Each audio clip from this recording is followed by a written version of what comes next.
아멘.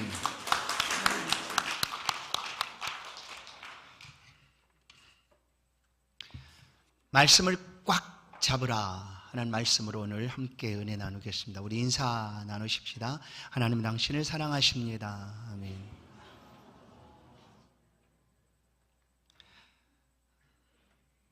우리는 신년을 시작하면서 다시 새롭게 하소서, 또한 교회여 세상의 빛 축복의 통로라는 말씀을 하나님으로부터 우리가 함께 들었습니다. 아무리 생각해도 기독교는 말씀의 종교입니다. 우리가 섬기는 하나님은 형상으로 모양으로 보이지 않습니다. 그러나 그 하나님이 여전히 살아계시고 우리가 함께 하심을 우리는 믿습니다. 어떻게 믿는가? 말씀하고 계시는 하나님을 우리는 믿습니다. 말씀이 곧 하나님이시다라고 사도 요한은 우리 가운데 가르쳐 줍니다. 요한복음 1장 1절, 태초에 말씀이 계시니라. 이 말씀이 하나님과 함께 계셨으니 이 말씀은 곧 하나님이시니라. 아멘. 그 말씀이신 하나님께서 우리 가운데 보여지는 하나님으로 우리가 만질만 하고 또 들을만 하고 또 볼 수 있는 분으로 오신 분이 바로 예수 그리스도인 것을 이 사도 요한은 우리 가운데 가르쳐 줍니다. 요한복음 1장 14절, 말씀이 육신이 되어 우리 가운데 거하심에 우리가 그의 영광을 보니 아버지의 독생자의 영광이요 은혜와 진리가 충만하더라. 예수 그리스도를 통하여 하나님이 누구신가, 하나님이 어떤 분이신가, 그렇게 우리가 직접 보고 느끼고 알 수가 있다라는 것이죠.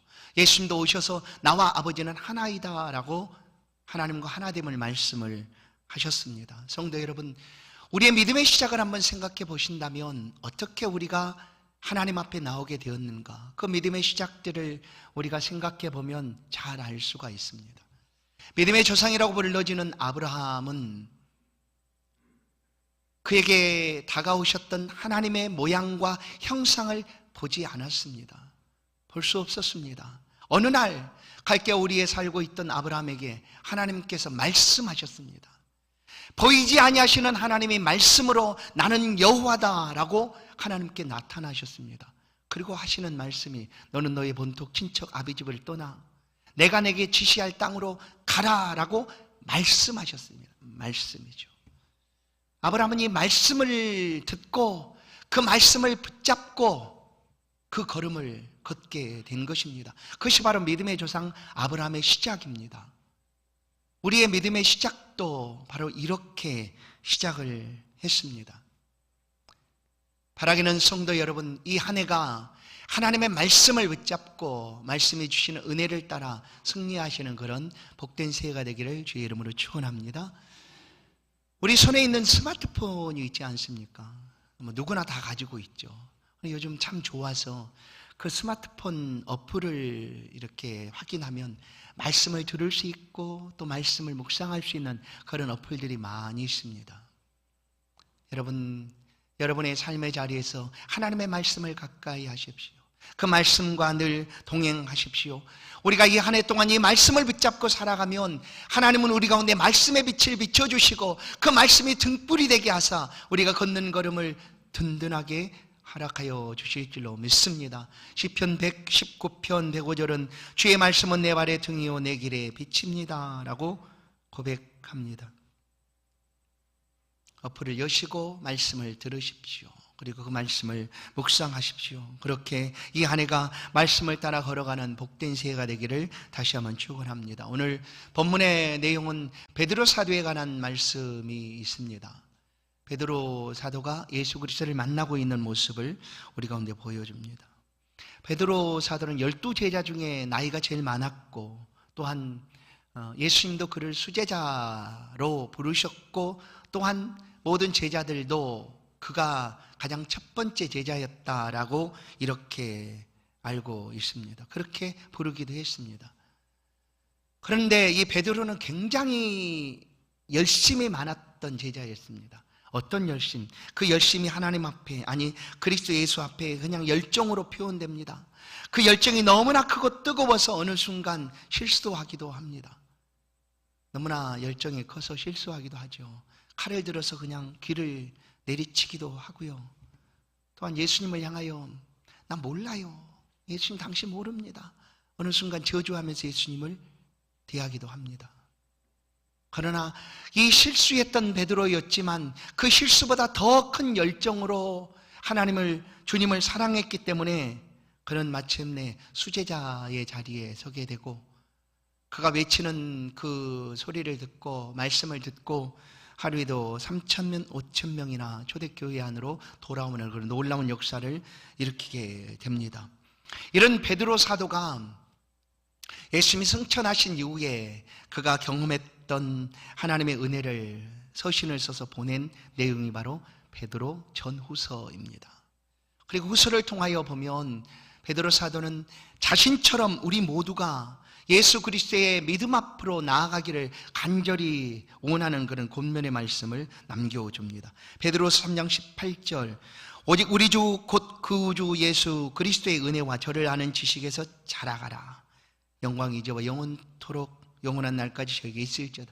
하나님을 아는 은혜와 예수 그리스도를 아는 지식에서 자라가라라고 우리 가운데 권면해 줍니다. 성도 여러분, 우리가 예수를 잘 알 수 있는 방법이 뭘까요?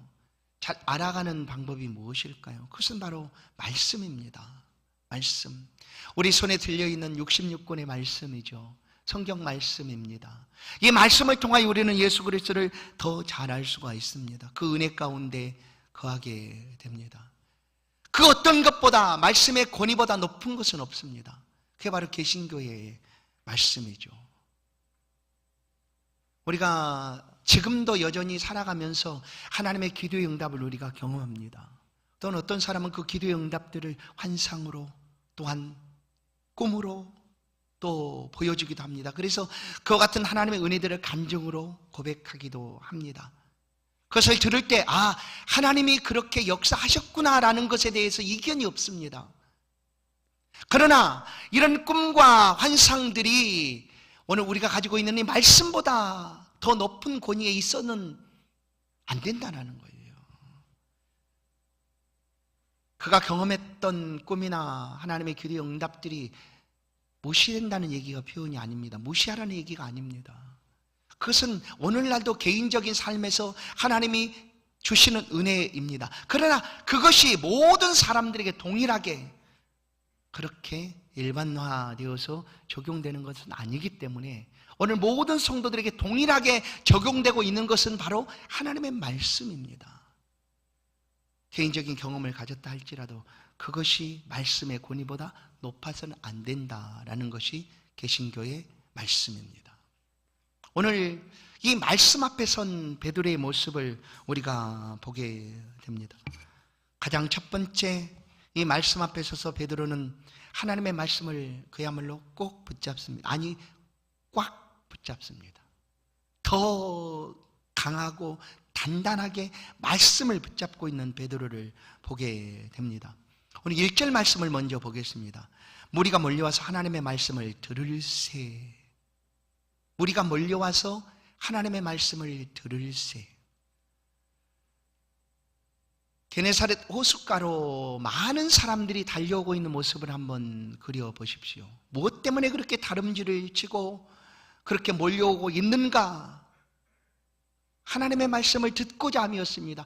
예수 그리스도를 통하여 들려주시는 하나님의 말씀을 듣기 위하여 지금 달려오고 있는 많은 군중들을 우리가 보게 됩니다. 오늘날 우리의 삶에서 이런 모습을 볼 수가 있을까? 오늘날 이렇게 말씀을 향하여 달려가고 있는 교회가 있다면, 성도가 있다면 그는 분명히 복받은 성도의 교회일 줄로 믿습니다. 우리가 보는 것은 이렇게 하나님의 말씀 앞에 달려오기보다 백화점으로 달려가고 있는 모습들을 더 쉽게 접할 수가 있습니다. 오픈런이죠. 백화점에 어느 백화점 명품이 들어왔다고 하면 사람들이 그 소식을 듣고 그리 달려갑니다. 백화점은 10시인가요? 10시 반인가 문을 열지 않습니까? 그러나 그 이전부터 그 물건을 사기 위해서 달려가고 있는 사람들이 얼마나 많은지, 지방에서도 올라오고, 어떤 사람은 그 전날 텐트를 치고 그 백화점 앞에 잠을 자면서 그 물건을 사겠다고 몰려들고 있는 사람도 있습니다. 과연 하나님의 말씀을 듣기 위하여 이렇게 달려오고 있는 사람이 있는가? 오늘도 이 말씀을 듣기 위하여 달려오는 사람이 있다면 그 사람은 분명히 복된 사람인 줄로 믿습니다. 그러나 어디서 우리가 그것을 찾아볼 수가 있을까? 바로 우리 자신입니다. 오늘도 우리는 이 자리에 나오기 위하여 이런 마음을 가지고 하나님 앞에 나온 것 아니겠습니까? 말씀을 듣고자 하나님 앞에 달려 나오신 것 아니겠습니까? 우리의 모습 속에서 이런 모습이 계속되기를 주의 이름으로 축원합니다. 하나님의 말씀을 사모하고 그 말씀을 붙잡고 살아가고자 달려오고 있는 무리들처럼 우리도 매주간 하나님 앞에 이렇게 찾아오기를 간절히 소원합니다. 하나님의 백성들은 다른 것이 아니라 말씀으로 살아가는 사람들입니다. 하나님 말씀을 들어야 하고 그 말씀이 우리의 삶을 회복시키시고 고치시고 치료하시는 하나님의 능력의 말씀입니다. 히브리서 4장 12절은 하나님의 말씀은 살았고 운동력이 있어 좌우의 날선 어떤 검보다 예리하여 혼과 영과 및 관절과 골수를 찔러 쪼개기까지 하며 또 마음의 생각과 뜻을 감찰하나니. 하나님의 말씀입니다. 말씀을 들을 때 우리의 죽었던 영혼이 소생케 될 것이고 에스겔 골짜기에 마른 뼈 같은 그런 시체도 아무짝에도 쓸모없다 여겨지는 그런 것들도 하나님의 말씀이 생기처럼 불어오니 그것이 말씀을 듣고 뼈가 어긋맞고 나중에 살이 붙어서 마침내 여호와의 군대가 되었더라 라고 우리 가운데 알려주지 않습니까? 맞습니다. 하나님의 말씀이 들려지면 우리는 이렇게 회복되어지고 살아날 수가 있습니다. 베드로는 이 말씀을 듣습니다.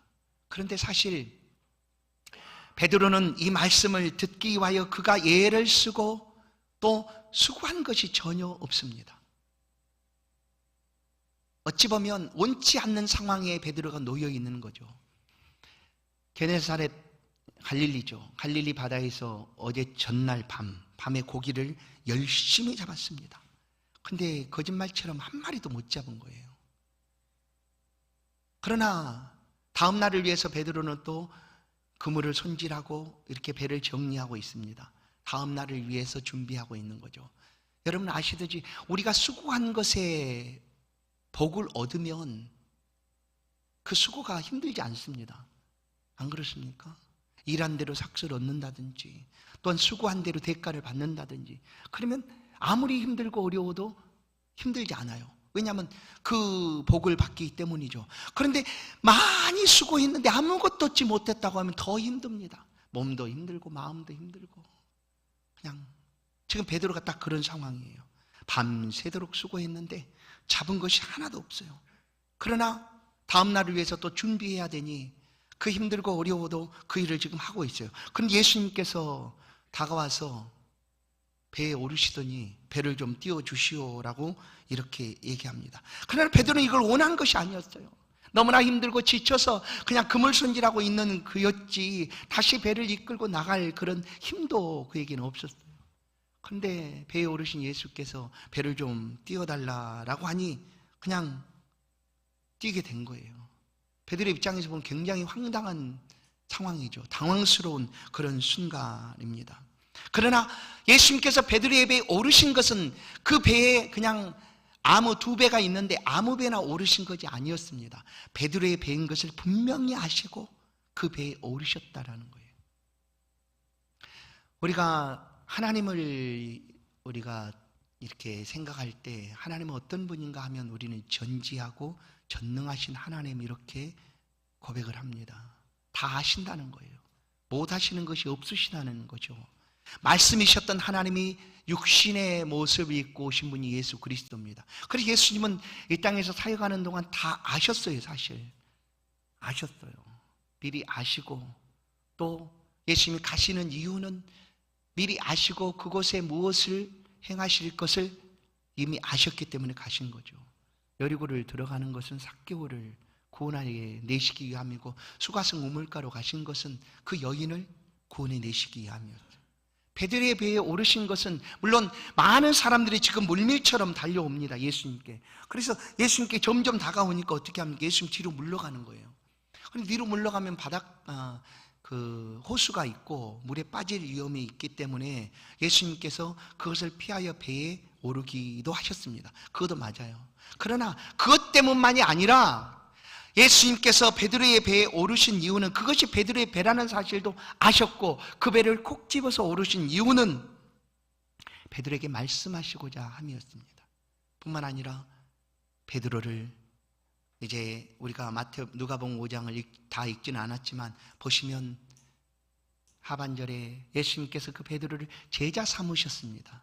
제자 삼으셨어요. 이것을 예수님께서 아시고 그 배에 오르셨다라는 것입니다.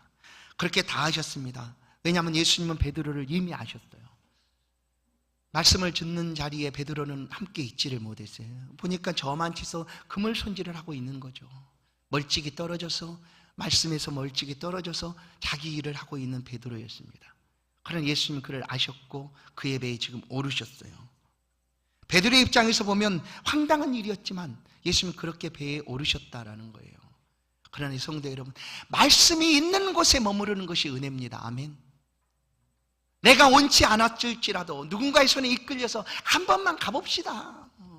교회 한번 가서 하나님 말씀 한번 들어보십시다. 내가 원하는 상황이 아니에요. 누군가의 손에 이끌려 왔을 수도 있어요. 그럴지라도 그 말씀이 있는 그 자리에 있는 것이 은혜라는 거예요. 오늘 베드로의 삶이 우리 가운데 이것을 보여줍니다. 베드로는 정말 당황스럽고 황당한 그런 상황이었지만 말씀이 들려지는 자리에 베드로가 함께 있습니다. 사실 베드로는 예수님 말씀이 전하는, 유대 땅을 다니시면서 말씀을 전하는 자리에 베드로는 함께 할 수가 없었어요. 그가 원했어도 할 수 없는 상황이었을 수 있습니다. 왜냐하면 어부였고 늘 고기잡이를 해야 되는 그런 상황이었죠. 그런데 어느 날 베드로의 동생이 누구일까요? 안드레죠. 예수님 12제자 중에 한 명인 안드레입니다. 안드레는 베드로 형과 달리 아마 세례 요한의 제자였기도 하고 또 요단강에 나가서 세례도 받고 또 말씀도 듣고 하다가 예수 그리스도를 만나게 됩니다. 이 안드레가.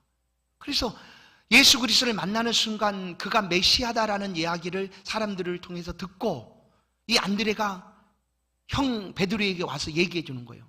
요한복음을 보면 먼저 자기 형제 시몬을 찾아 말하되 우리가 메시아를 만났다라고 형에게 알려준 거예요. 누가? 동생 안드레가.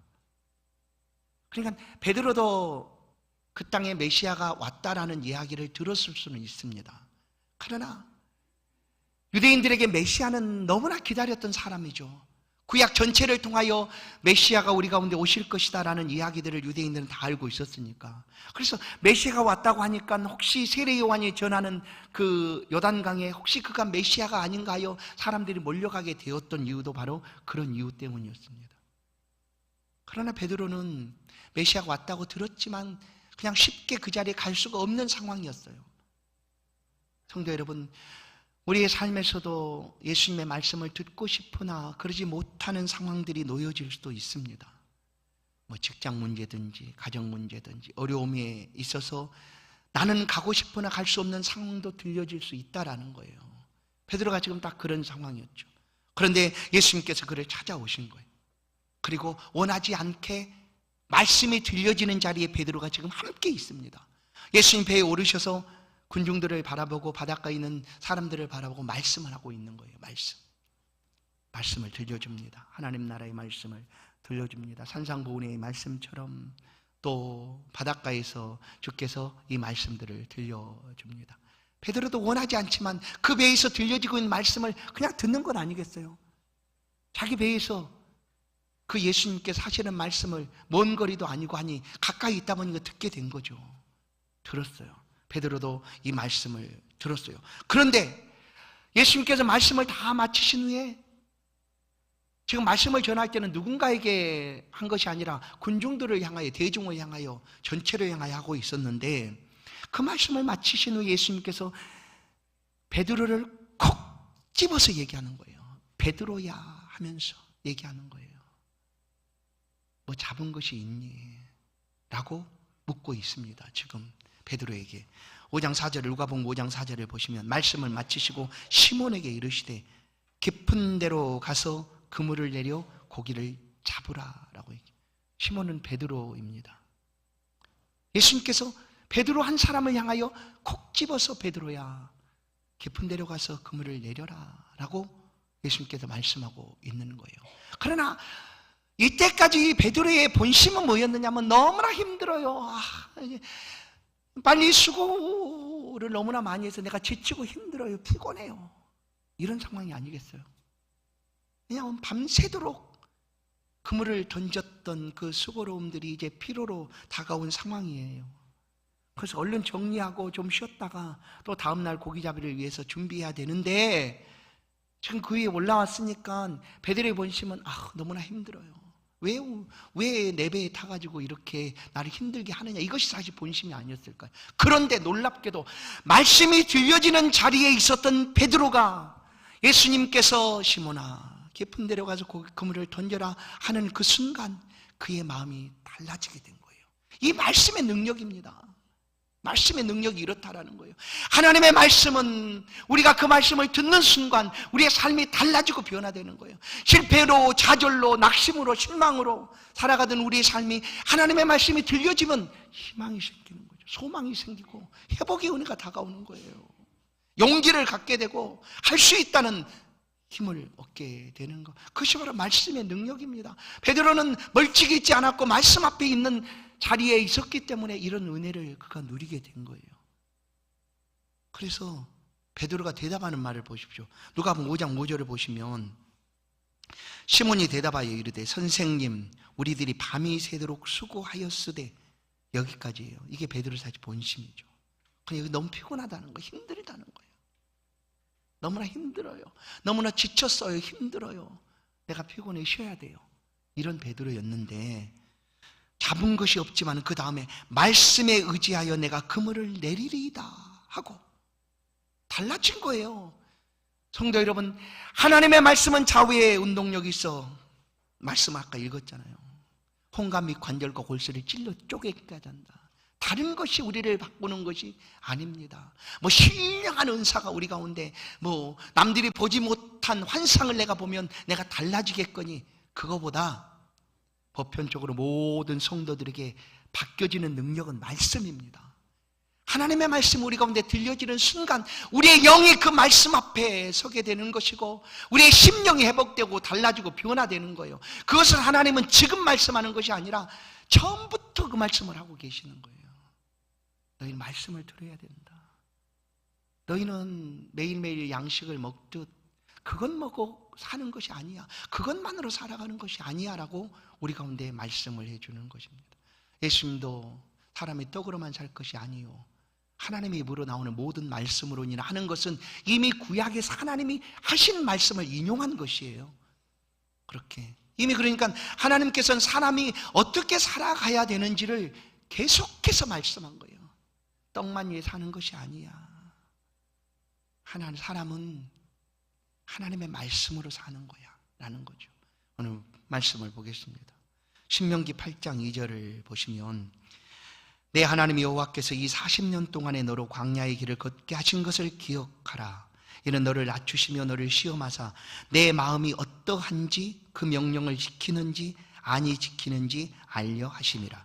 너를 낮추시며 너로 줄이게 하시며 또 너도 알지 못하며 내올 열주도 알지 못하던 만나를 내게 먹이신 것은 사람의 떡으로만 사는 것이 아니요 여호와의 입에서 나오는 모든 말씀으로 사는 줄을 너희로 알게 하려 하심이니라. 아멘. 하늘에서 만나를 내린 이유도 바로 이것입니다. 만나는 사람이 만들어서 얻는 식물이 아니고 하나님께서 그냥 주시는 거예요. 그러니까 만나를 통하여 사람이 떡으로만 사는 것이 아니고 하나님의 입으로 나오는 것으로 살아간다는 것을 만나를 주심으로 알려준 거예요. 그렇지 않습니까? 어느 날 갑자기 하늘에서 만나가 계속 떨어지는, 그것도 하루만 아니라 40년 내내 그것을 그렇게 주신 이유는 들어라, 그리고 기억해라. 사람이 떡으로만 사는 것이 아니라, 그러나 그들은 만나를 먹는 그 만나만으로 사는 것으로 생각한 거예요. 하나님을 경외하고 하나님의 말씀을 듣고 살아가는 것이 사람인데 그것을 잊고 있었던 것이죠. 그러나 오늘 예수님께서도 우리 가운데 말씀하듯 우리는 떡으로만 사는 것이 아니라 하나님의 말씀으로 살아간다라는 것을 분명하게 알려주고 있습니다. 이 베드로는 이제 말씀이 들려지는 그 자리에 있음으로 은혜를 받게 됐고 그 마음이 달라져서 변화돼서 말씀의 삶을 살아가게 됩니다. 어떻게 붙잡았는가? 말씀을 꼭이 아니야. 꽉 붙잡습니다. 베드로가 꽉 붙잡아요. 이 꽉 붙잡았다라는 것을 한번 돌아보십시오. 오직 말씀만 의지하겠다라는 거예요. 하나님 말씀만이 내가 붙들 유일한 것이다 라고 하나님 앞에서 고백하고 있는 거예요. 베드로는 말씀을 들었습니다. 그리고 예수 말씀을 전하고 있는 예수 그리스도에 대한 믿음을 갖게 되는 것이죠. 믿음이 어떻게 시작되는가를 아브라함을 통해서 알려줬잖아요. 그것은 말씀을 들음으로 믿음이 시작됩니다. 말씀을 들음. 적절한 비유일지 모르겠는데 콩나물을 키우는 주부들의 마음을 알면 돼요. 그런데 요즘 콩나물을 키워 먹는 사람은 아무도 없잖아요. 집에서. 그런데 제가 어릴 때 집에서 이렇게 시루에 콩을 놓고 콩나물을 이렇게 키우는 어머니를 봤거든요. 매일 물만 주더라고. 아침에 물 이렇게. 근데 희한한 건 물을 주면 밑으로 다 쏟아져 버리잖아요. 뭐 남은 게 뭐 있을까 싶은데 어느 날 보니까 콩에서 뿌리가 나오고 그게 이렇게 쭉 커져서 콩나물이 되더라고. 바로 그렇습니다. 우리의 믿음이 자라가는 것은 말씀을 들어야 되는 거예요. 말씀 있는 자리에 함께 있어야 돼요. 말씀을 묵상하고 그 말씀대로 삶을 살아가면 우리의 믿음이 점점 커지고 믿음이 견고해지고 흔들림 없이 하나님 앞에 신앙의 사람으로 서게 된다는 거예요. 그래서 베드로는 이 말씀을 듣는 자리에 있어서 은혜를 받게 된 거예요. 로마서 10장 17절 그러므로 믿음은 들음에서 나며 들음은 그리스도의 말씀으로 말미암았느니라. 두 번째 베드로가 꽉 잡았다는 것은 전혀 의심치 않고 말씀의 삶을 말씀을 신뢰하였다라는 거예요. 신뢰하였다. 베드로는 어부였지 않습니까? 그런데 얼마나 고기를 잡는 방법을 잘 알겠어요. 때와 시간을 따라서 물때를 따라서 뭐 날씨 흐름을 따라서 뭐 수십 년을 그곳에서 고기를 잡아서 얼마나 잘 알겠어요. 깊은 데로 가서 그물을 던져라 할 때 얼마든지 아유 지금 고기 안 잡혀요. 거기 가도 고기가 없어요 라고 할 수도 있어요. 왜냐하면 그가 가진 경험과 방법과 그리고 그 가진 그런 지식을 따라서. 그러나 이 모든 것 다 내려놓습니다. 우리가 말씀을 꼭 잡는다는 것은 말씀을 의심 없이 신뢰하는 거예요. 이 말씀이 우리의 삶의 양식이고 이 말씀이 최고의 방법이다라고 다른 어떤 것보다 신뢰하는 것입니다. 그것이 꼭 잡는 거예요. 베드로는 그렇게 하나님의 말씀을 꼭 꽉 잡았습니다. 뿐만 아니라 말씀을 꽉 잡는다는 것은 순종하는, 즉시 순종하는 것. 말씀을 신뢰하고 그 말씀을 의지하니 베드로는 즉시 순종합니다. 깊은 데로 가서 그물을 내리라 할 때 베드로는 즉시 순종하여 그물을 내립니다. 또 한 가지 꽉 잡는다는 집중하라는 것입니다. 말씀에 집중하라. 바울 사도가 사도행전 20장을 보면 에베소 지역에서 떠날 때 사람들을 다 모아놓고 헤어짐의 그 시간들이 너무나 못내 아쉬워서 함께하는 시간을 갖게 됩니다. 그런데 바울 사도가 함께 한다고 해서 뭐 파티를 즐기거나 그러지 않고 말씀의 잔치였죠. 말씀. 모여든 사람들에게 말씀을 강론하고 예수 그리스도의 말씀을 들려주고 그렇게 말씀을 전합니다. 그때 이제 한 청년이, 유두고라는 청년이 그곳에 참석을 했다가 바울이 말씀 전하는 시간이 점점 길어지니까 이제 졸며 자게 됩니다. 그러다가 삼층 누각에서 떨어지게 되죠. 사도행전 20장 9절을 보면 유두고라 하는 청년이 창에 걸터 앉았다가 깊이 졸더니 바울이 강론하길 더 오래 하며 졸음을 이기지 못하며 삼층 위에서 떨어지거늘 이렇게 보니 죽었더라. 우리도 하나님의 말씀의 자리에 나와서 집중하지 못할 때가 있어요. 우리 마음이 흔들릴 때가 있어요. 목사님의 모양을 볼 수도 있죠. 목사님 오늘 머리 헤어스타일이 좀 이상하네 할 수도 있고요. 앞사람이 뒤통수를 볼 수도 있어요. 그리고 우리 눈에 보여지고 있는 누군가를 생각할 수도 있어요. 그러나 그렇게 되면 하나님의 말씀을 집중하지 못하게 됩니다. 그러나 들려주시는 말씀 앞에 집중하십시오. 그래서 교회는 오래전부터 앞자리에 앉으면 은혜 있다는 표현을 계속 써왔어요. 그래서 앞자리로 나오는 사람이 있어요. 왜냐하면 앞자리로 나오면 말씀을 전하는 목사님과 사이에 아무것도 없거든요. 그래서 집중하기 쉬워요. 그래서 앞자리로 오는 거예요. 앞자리로. 그 집중하다 보면 하나님의 은혜를 더 경험하게 된다라는 거예요. 이것이 바로 꽉 잡는 거예요. 말씀을 꽉 잡는 거예요. 신뢰하고 순종하고 집중하면 하나님의 은혜를 더 누릴 수가 있습니다. 베드로가 그렇게 하나님께 집중하게 됩니다. 베드로가 꽉 붙잡은 예수 그리스도의 말씀이 이제 어떤 말씀이었는가를 오늘 우리가 마지막으로 살펴보겠습니다. 그 말씀은 생명이었습니다. 베드로가 붙잡은 예수의 말씀은 생명이었습니다. 동일한 제자가 기록한 요한 1서죠. 요한복음, 요한 1서, 2서, 3서, 요한계시록은 똑같이 요한 사도가 성령을 통하여 기록한 말씀입니다. 그런데 요한계시록을 봐도 이 말씀을 많이 강조합니다. 이 기록된 말씀을 읽고 듣고 본 자가 복이 있다. 또한 성령이 교회들에게 하시는 말씀을 들을지어다. 그 계시록 7교회를 향하여 하신 말씀 가운데 이 말씀이 강조됩니다. 성령이 교회들에게 하시는 말씀을 들을지어다. 그렇습니다. 요한일서 1장 1절을 보면 태초에 있는 생명의 말씀에 관하여는 우리가 들은 바요 눈으로 본 바요 주목하고 우리 손으로 만진 바라. 태초부터 이 생명의 말씀이 있었어요. 그런데 그 생명의 말씀이 육신이 되어 우리 가운데 오신 예수 그리스도를 통하여 우리 가운데 손으로 만진 바요 눈으로 본 바요 바로 그렇게 예수님의 말씀이 생명으로 우리 가운데 다가왔어요.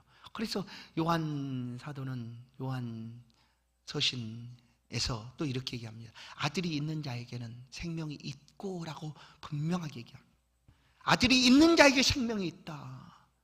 예수 그리스도의 말씀이 생명이다라는 거예요. 두 번째, 예수 그리스도의 말씀은 영생입니다. 영생.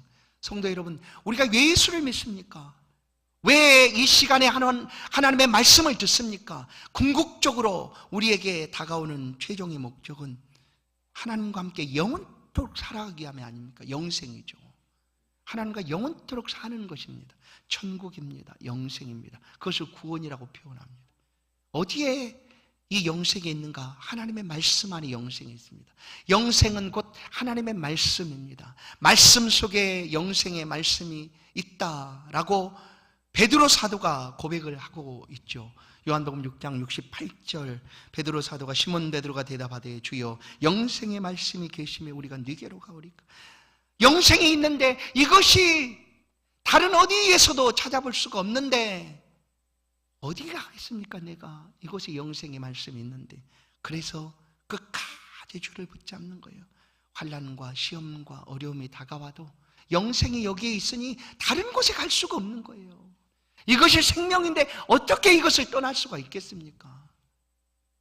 영생의 말씀. 그래서 꽉 붙잡는 거예요. 이 말씀을 이렇게 꽉 붙잡는 거예요. 마지막 한 가지는 약속입니다. 이 말씀이 약속이에요. 말씀이 약속이다. 신명기 29장 9절 그런즉 너희는 이 언약의 말씀을 지켜 행하라. 그리하면 너희의 하는 모든 일이 형통하리라. 약속입니다. 언약입니다. 이 약속의 말씀을 우리가 꼭 붙잡으면 삶의 자리에 형통하겠다라는 것이 하나님의 약속이죠. 모든 말씀이 이 약속입니다. 이 약속.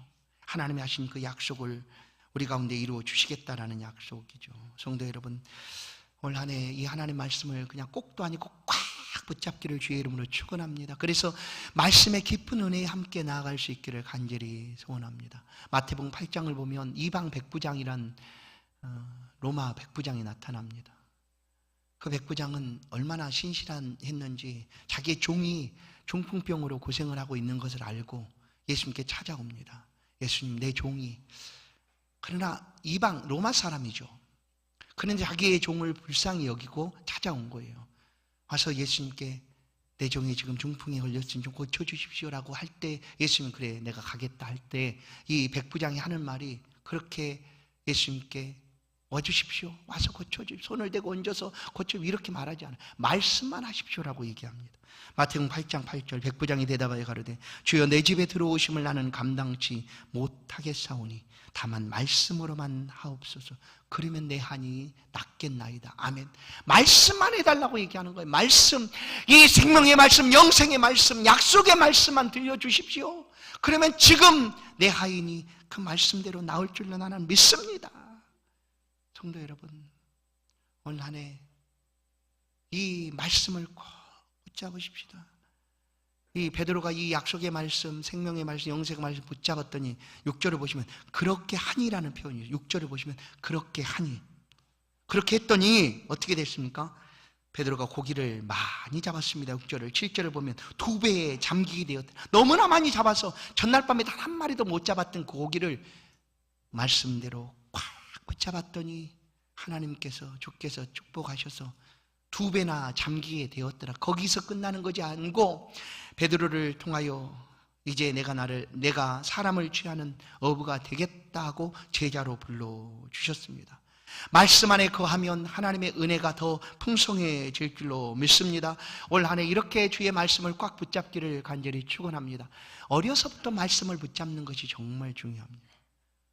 모세도 어머니 무릎 위에서 어려서부터 말씀을 들었습니다. 바울의 믿음의 아들인 디모데도 내가 어려서부터 성경을 알았나니, 맞습니다. 어려서부터 말씀을 붙잡았습니다. 지금도 늦지 않습니다. 지금이라도 이 하나님의 말씀을 꼭 붙잡으면 그 말씀이 우리의 삶의 등이 되고 빛을 비추는 빛이 될 줄로 믿습니다. 세상에 어떤 좋은 것보다 이 말씀의 은혜가 우리의 삶에 가장 복된 은혜인 줄로 믿습니다. 시편 119편 9절 10절 여호와를 경외하는 도는 정결하여 영혼까지 이르고 여호와의 규례는 확실하여 다 의로우니 곧 금 곧 많은 정금보다 더 사모할 것이며 꿀과 송이꿀보다 더 달도다. 아멘. 정금보다 더 사모하고 그래서 꿀과 송이꿀보다 더 달도다라는 고백이 이 말씀 앞에 선 우리에게도 함께 있기를 주의 이름으로 간절히 소원합니다. 이 한 해 말씀을 꼭 붙잡으셔서 말씀해 주시는 더 큰 더 깊은 은혜에 함께하는 저와 여러분의 한 해가 되기를 간절히 축원합니다. 하나님 감사합니다. 말씀의 은혜를 우리 가운데 허락하여 주옵소서. 성령이여 말씀을 들을 때 우리 심령이 뜨거워지게 하시고 새로워지게 하시고 말씀의 은혜를 깊이 누릴 수 있도록 은혜 베풀어 주옵소서. 오직 주의 말씀만이 우리의 생명입니다. 주의 말씀만이 우리의 영생입니다. 주의 말씀만이 약속인 것을 굳건하게 믿고 이 한 해 말씀을 붙들고 살아가는 성도들의 앞길에 정금보다 더 좋은 말씀의 은혜를 허락하여 주옵소서. 예수 그리스도의 이름으로 기도하옵나이다. 아멘. 찬송 285장입니다. 귀한 예물을 하나님께 봉헌